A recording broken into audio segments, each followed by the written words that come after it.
Madame Moitessier d'Ingres. Dans un certain sens, Monsieur Ingres dessine mieux que Raphaël, le roi populaire des dessinateurs.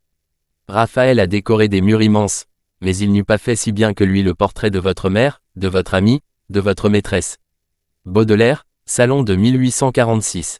En 1844, Ingres commence le portrait de Madame Moitessier. Au début, elle n'est pas seule, le peintre a imaginé de faire poser la fille du modèle. Mais celle-ci, incapable de se tenir tranquille, disparaît de la toile.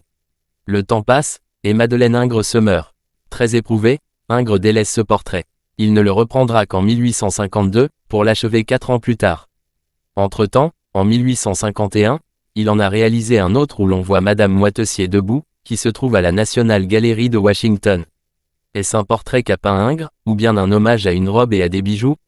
Car cette robe occupe la majeure partie de l'espace, bouquets et tresses de fleurs, rubans, franges, dentelles, plis, nœuds, rien n'a été oublié dans ce rendu des motifs. Passons aux bijoux. Une énorme broche est piquée sur le décolleté de la robe, tandis que bracelets et bagues ornent aussi cette chair laiteuse et rebondie. Dans le reflet du miroir se devine encore un bijou, une broche qui retient le ruban des cheveux. Inès de Foucauld, devenue par son mariage Madame Moitessier, était la fille d'une collègue de Marcotte d'Argenteuil, un vieil ami d'Ingres qui la recommanda lui-même au peintre. La main droite appuyée sur la joue de Madame Moitessier est reprise dans le bain turc. Mais cette fois-ci, la femme est nue. Elle a adopté la position du Bouddha et tient une tasse de café à la main.